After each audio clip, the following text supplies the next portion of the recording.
মধ্যপ্রাচ্যের দেশ কুয়েতে পবিত্র রমজান মাসে জমে ওঠে নিত্য প্রয়োজনীয় পণ্যে মূল্য ছাড়ের প্রতিযোগিতাও। রমজান শুরুর আগেই বড় বড় সুপার শপ ও চেইন মার্কেটগুলো ক্রেতা আকৃষ্ট করতে ঘোষণা দেয় আকর্ষণীয় অফার।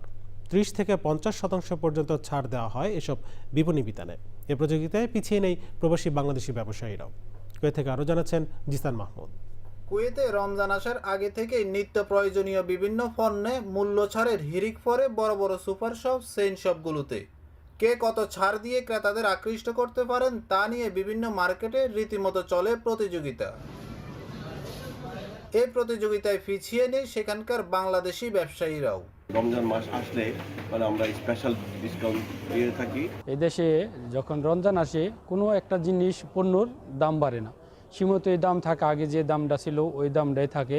রমজানে কেউ যাতে কোনো পণ্যের দাম বাড়াতে না পারে সেজন্য পণ্যের দাম ও মেয়াদ থাকা বাধ্যতামূলক করেছে কুয়েতি কর্তৃপক্ষ। খতিয়ে দেখতে নিয়মিত বাজার মনিটরিং করেন ভোক্তা অধিকার ও সরকারের একাধিক সংস্থা।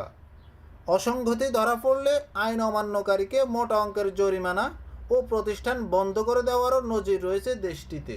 ওনারা এটা বাজার মনিটরিং করে, বাজার মনিটরিংয়ের মাধ্যমে ওনারা দ্রব্যমূল্য সহ নিত্য প্রয়োজনীয় জিনিসপত্রের দাম ওনারা নির্ধারণ করেন, যার কারণে কোনো ব্যবসায়ী, কোনো শপিং মল এবং কেউ এই নির্ধারিত মূল্যের বেশি নিতে পারে না। সারা বছর যে দামে বিক্রি করি রমজানে তার থেকে আরো কমে বিক্রি করি। আমাদের এখানে আমরা কোনো রমজান হলে কোনো দামপত্র বাড়াই না।